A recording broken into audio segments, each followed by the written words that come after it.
अस्सलाम वालेकुम स्टूडेंट्स। आज हम यूनिट नंबर 10 का क्वेश्चन नंबर 11 पढ़ेंगे। What is a ripple tank, explain its construction, working and properties of waves. Ripple tank क्या होता है?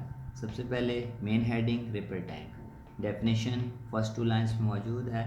रिपल टैंक एक ऐसा इंस्ट्रूमेंट होता है जो कि वाटर वेव्स प्रोड्यूस करने के लिए इस्तेमाल किया जाता है, यानी कि पानी की वेव्स ही पैदा करता है और इससे वेव्स की करैक्टरिस्टिक्स जो हैं वो मालूम की जा सकती हैं। लिखा हुआ है ripple tank is a device to produce water waves and to study their characteristics. उसके बाद हम स्टार्ट करते हैं इसकी कंस्ट्रक्शन के लिए ये डायग्राम बनी हुई है, ये रिपल टैंक की डायग्राम है। तो इसको देखते हुए हम बताते हैं किन किन चीज़ों पर मुश्तमिल होता है। ये रेक्टेंगुलर ट्रे है, तो ये बेसिकली एक रेक्टेंगुलर ट्रे पर मुश्तमिल होता है जिसकी बेस जो होती है वो ग्लास की बनी हुई होती है। इस ट्रे के ऊपर बेसिकली पानी जो होता है वो प्लेस कर दिया जाता है, डाल दिया जाता है। इस ट्रे के ऊपर एक वुडन ब्लॉक होता है हमारे पास, जो कि स्ट्रिंग्स की मदद से सस्पेंड किया जाता है ताकि ये ब्लॉक जो है वाटर सरफेस को टच कर सके। इस वुडन ब्लॉक के ऊपर एक मोटर लगी होती है जिसको हम इलेक्ट्रिक मोटर कहते हैं। तो और ये जो हमारे पास रेक्टेंगुलर ट्रे है ये ज़मीन से 1/2 मीटर अबव होती है। ये जो इसकी टांगें हैं जो कि ट्रे के नीचे लगी हुई हैं ये 1/2 मीटर होती हैं ज़मीन से ऊपर। रिपल टैंक की वर्किंग की बात करते हैं। यहाँ तक कंस्ट्रक्शन थी, उसके बाद हम वर्किंग की बात करते हैं। यहाँ से वर्किंग यहाँ से स्टार्ट होगी और जहाँ पैराग्राफ ख़त्म होता है ऑन द स्क्रीन यहाँ पे ख़त्म हो जाती है। तो सबसे पहले वर्किंग में हम ये बताएंगे कि ये जो हमारे पास वाइब्रेटिंग मोटर लगी हुई है इसको सबसे पहले स्विच ऑन किया जाता है। जब इसको स्विच ऑन करते हैं तो ये वुडन ब्लॉक जो होता है ये वाइब्रेट करना शुरू कर देता है, वाटर की सरफेस के साथ स्ट्राइक करता है और स्ट्रेट वेव्स जो हैं वो आगे की तरफ मूव होती हुई हमें दिखाई देती हैं। और ये स्ट्रेट वेव्स जो हैं इनको हम किसी स्क्रीन के ऊपर, यानी कि रिपल टैंक के नीचे यहाँ पे एक स्क्रीन पड़ी हुई है, इसकी जगह पे वाइट पेज का भी इस्तेमाल किया जा सकता है। इसके ऊपर इसका रिफ्लेक्शन देख सकते हैं वेव्स का, और वेव्स का रिफ्लेक्शन कुछ इस किस्म का दिखाई देगा जैसा कि साइड में डायग्राम बनी हुई है। इसमें जो ब्राइट पार्ट्स हैं ये वाले जो वाइट वाले हिस्से नज़र आ रहे हैं ये पानी के क्रस्ट को रिप्रेजेंट करते हैं, और ये जो डार्क वाले ब्लू पार्ट्स हैं ये पानी के ट्रफ को रिप्रेजेंट करते हैं। क्रस्ट और ट्रफ के बारे में हमने पीछे मैकेनिकल वेव्स की टाइप्स यानी कि ट्रांसवर्स वेव में पढ़ा था।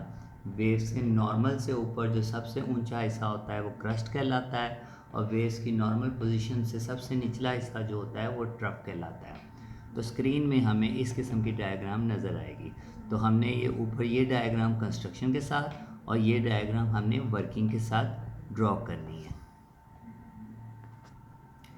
नेक्स्ट पेज में प्रॉपर्टीज स्टार्ट होती हैं। प्रॉपर्टीज़ बेसिकली वेव्स की जो है हमारे पास 3 हैं। नंबर 1 रिफ्लेक्शन, नंबर 2 रिफ्रैक्शन और नंबर 3 डाइफ्रैक्शन। इन तीनों को हमने स्टडी करना है डेफिनेशन और एग्जाम्पल के साथ। सबसे पहले प्रॉपर्टीज़ में फ़र्स्ट प्रॉपर्टी करते हैं, ये बोल्ड हुई है, ये इसकी डेफिनेशन है और इसके ऊपर जो पैराग्राफ है ये इसकी एग्जांपल है। बोल्ड हुई डेफिनेशन में ये बताया गया है कि जब वेव्स जो हैं एक मीडियम से दूसरे मीडियम में जाती हैं तो बाउंस होके वापस पिछले मीडियम में दोबारा आ जाती हैं, तो इसको हम रिफ्लेक्शन ऑफ वेव कहते हैं। और ऐसी सूरत में इंसिडेंट और रिफ्लेक्टेड एंगल हमेशा बराबर होता है। जैसे कि लिखा हुआ है when waves moving in one medium falls on the surface of another medium, they bounce back into the first medium such that the angle of incident is equal to angle of reflection. Angle of incident और angle of reflection जो है वो हम अभी waves की सूरत में भी देखते हैं। पहले लाइट की सूरत में थोड़ा सा स्टडी करते हैं ताकि हमें पता चले ये एंगल क्या है।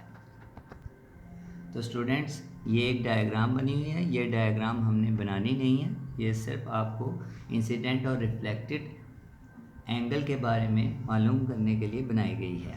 सबसे पहले ये देखें, ये हमारे पास एक मिरर है, ये इंसिडेंट रे आई टकराई यहाँ पे और फिर यहाँ पे रिफ्लेक्ट होकर चली गई, इसको रिफ्लेक्टेड रे कहते हैं। और इस सरफेस पे ये पॉइंट पे जो नॉर्मल बना हुआ है ये वाली लाइन एन, इस लाइन को बेसिकली नॉर्मल कहते हैं जो कि इस सरफेस पे 90 के एंगल पे मौजूद होता है। अब नॉर्मल और इंसिडेंट रे के दरमियान जो एंगल होता है वो इंसिडेंट एंगल कहलाता है। रिफ्लेक्टेड रे और नॉर्मल के दरमियान जो एंगल होता है वो रिफ्लेक्टेड एंगल कहलाता है। और जब भी रिफ्लेक्शन होती है इंसिडेंट एंगल और रिफ्लेक्टेड एंगल हमेशा बराबर होता है। इसको हम लॉ ऑफ रिफ्लेक्शन भी कहते हैं। तो वेव्स भी जो है वेव्स इस चीज़ को सेटिस्फाई करती हैं, इसलिए हम इसकी डेफिनेशन में ज़िक्र करते हैं कि वेव्स आई एक मीडियम से दूसरे मीडियम में गई और टकरा के बाउंस होके वापस आ गई, और इंसिडेंट एंगल और रिफ्लेक्टेड एंगल जो होता है इसमें बराबर होता है। अब हम एग्जाम्पल की बात करते हैं। एग्जाम्पल जो है हमारे पास, हमने क्या किया कि रिपल टैंक की ट्रे के ऊपर एक बैरियर रख दिया। ये जो है कोई एक रुकावट हमने रख दी, कोई भी वुडन ब्लॉक समझ लें, हमने रास्ते में रख दिया। वेव्स आ रही थी और उसके रास्ते में किसी एंगल पे हमने जो है एक वुडन ब्लॉक रख दिया। तो वेव्स जो हैं इसके साथ जाके टकराएंगी, टकराने के बाद अपना रास्ता चेंज कर लेंगी। ये सब कुछ जो होता है वो हमें एक ही स्क्रीन के ऊपर दिखाई देगा, लेकिन स्टूडेंट को समझाने के लिए सेपरेटली दो डायग्राम्स बनाई गई हैं। एक ये डायग्राम है और ये रिफ्लेक्टेड वेव्स की डायग्राम है। तो वेव्स जब आ रही थी, ये वेव्स की इंसिडेंट वेव्स को रिप्रेजेंट किया गया है और इनकी डायरेक्शन जो है वो रेड लाइन से रिप्रेजेंट की गई है। तो ये वेव है और ये हमारे पास नॉर्मल है और ये इंसिडेंट एंगल आई रिप्रेजेंट हुआ है। ये रेस इधर टकराती हैं और टकराने के बाद अपनी डायरेक्शन चेंज करके इस साइड को मूव कर जाती हैं। ये रिफ्लेक्टेड वेव्स की डायरेक्शन है रेड लाइन जो है, और ये रेड लाइन और ये नॉर्मल के दरमियान जो एंगल है ये रिफ्लेक्टेड एंगल है। तो इंसिडेंट एंगल और रिफ्लेक्टेड एंगल बराबर होता है। तो रिफ्लेक्शन में हमने ये दोनों डायग्राम्स जो हैं एग्जाम्पल के साथ बनानी हैं। नेक्स्ट पेज में टॉप पे सेकंड प्रॉपर्टी स्टार्ट होती है जो कि रिफ्रैक्शन है। रिफ्रैक्शन होता है जब वेव्स एक मीडियम से दूसरे मीडियम में जाती हैं और दूसरे मीडियम में दाखिल होने के बाद अपनी डायरेक्शन चेंज कर लेती हैं, तो इसको हम रिफ्रैक्शन ऑफ वेव कहते हैं। लिखा हुआ है when a wave from one medium enters into the second medium at some angle its direction of travel changes. तो किसी एंगल पे एक मीडियम से दूसरे मीडियम में वेव जाए तो उसकी डायरेक्शन भी चेंज हो जाती है, और दूसरे मीडियम के अंदर वेव्स का दाखिल हो जाना जो होता है वो रिफ्रैक्शन कहलाता है। रिफ्रैक्शन के लिए हम एग्जाम्पल तो पढ़ेंगे ही, लेकिन उससे पहले शैलो एंड डीप मीडियम भी स्टडी करेंगे, क्योंकि शैलो और डीप मीडियम का पता होगा तो हम एग्जाम्पल को समझ सकते हैं। तो ये भी इस क्वेश्चन का हिस्सा ही है। रिफ्रैक्शन की डेफिनेशन के बाद हेडिंग आएगी, यानी कि सब हेडिंग रिफ्रैक्शन की shallow and deep medium. Deep medium गहरा मीडियम, शैलो जो होता है वो कम गहरा होता है। तो ये हमारे पास रिपल टैंक की ट्रे है जिसको टॉप से हमने शो किया हुआ है। ये हमारे पास वुड मौजूद है जो वाइब्रेट करती है और स्ट्रेट वेव्स प्रोड्यूस हो रही हैं। हमने क्या किया, आधे हिस्से में एक वुडन ब्लॉक जो है वो हमने पानी के अंदर इमर्स कर दिया। तो एक बारीक सा पतला सा ब्लॉक था वो पानी के अंदर हमने डिप कर दिया। अब हमारे पास ये हिस्सा डीप मीडियम है, ये हिस्सा शैलो मीडियम है। वेव्स जो हैं इधर से ट्रैवल हो रही हैं डीप से शैलो की तरफ। तो जब हम देखेंगे इसको तो हमें दिखाई देगा कि बड़ी वेवलेंथ आएंगी और छोटी वेवलेंथ में चेंज हो जाएंगी।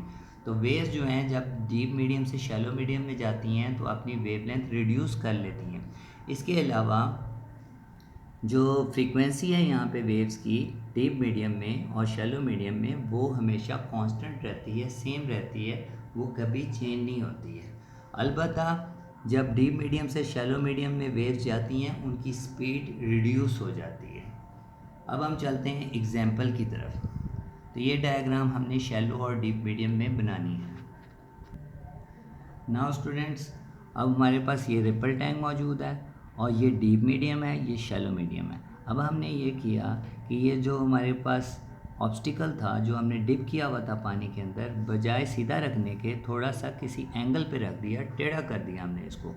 अब हम जब देखेंगे कि ये डीप से शैलो की तरफ वेव्स जब जा रही होंगी तो वो ना सिर्फ अपनी वेवलेंथ को रिड्यूस करेंगी बल्कि अपनी डायरेक्शन जो है वो चेंज कर लेंगी। पहले ऐसे जा रही थी, फिर टर्न कर जाती हैं और इधर को मूव करना शुरू कर देती हैं। तो वेव की डायरेक्शन ये वेव की डायरेक्शन ब्लैक लाइन से शो की गई है। ये आ रही थी वेव्स और जब वो शैलो मीडियम में गई तो वेव्स की डायरेक्शन थोड़ी सी टर्न होगी, चेंज होगी हमारे पास। तो यहाँ पे जो है वो रिफ्रैक्शन अकर हो रहा है। इस पूरे प्रोसेस में वेवलेंथ जो है वो तो रिड्यूस होती है लेकिन फ्रीक्वेंसी सेम रहती है और वेव्स की स्पीड जो है वो भी रिड्यूस हो जाती है। तो इस क्वेश्चन में यहाँ से लेके इफ़ द बाउंड्री से लेके एंड तक कॉल्ड रिफ्रैक्शन तक जो है ये हमने एग्जाम्पल लिखनी है और ये डायग्राम इसके साथ बनानी है। नाउ स्टूडेंट्स, हमारी लास्ट प्रॉपर्टी जो है वो हमारे पास है डायफ्रैक्शन। डायफ्रैक्शन की डेफिनेशन ये मौजूद है जिसमें बताया गया है कि वेव्स का किसी ऑप्टिकल के किनारे से मुड़ जाना या किसी स्लिट में से किसी गैप में से टर्न कर जाना जो होता है वो डायफ्रैक्शन कहलाता है। लिखा हुआ है the bending of or spreading of waves around the sharp edges or corners of obstacles or slits is called diffraction। ऊपर इसकी एग्जांपल मौजूद है जनरेट से लेके ऑब्स्टिकल तक, जिसमें ये दो डायग्राम्स आएंगी। सबसे पहले एक्सप्लेन करेंगे ऊपर वाली डायग्राम को कि हमारे पास वेव्स जो हैं रिपल टैंक में प्रोड्यूस हो रही हैं और उसके रास्ते में हमने दो ऑब्स्टिकल्स रख दी हैं जिनके दरमियान में स्लिट यानी कि जो गैप है वो हमने तकरीबन इतना रखा है जो कि वेव की वेवलेंथ के बराबर है। अब इसमें से डायफ्रैक्शन सेमी सर्कुलर फॉर्म में हमें वाज़ेह तौर पे दिखाई दे रही हैं और ये वेव्स का जो टर्न हो जाना है यही डायफ्रैक्शन है। लेकिन अगर हमारे पास दरमियान में जो गैप है वो ज़्यादा हो वेवलेंथ से, तो ऐसी सूरत में दरमियान में डायफ्रैक्शन नहीं दिखाई देगी, सिर्फ ऑब्स्टिकल के किनारे में थोड़ी थोड़ी डायफ्रैक्शन दिखाई देगी। तो वाज़ेह तौर पे डायफ्रैक्शन को देखने के लिए स्लिट का साइज़ या ऑब्स्टिकल का साइज़ जो है वो इतना होना चाहिए जो कि वेव की वेवलेंथ के बराबर हो। Thank you students.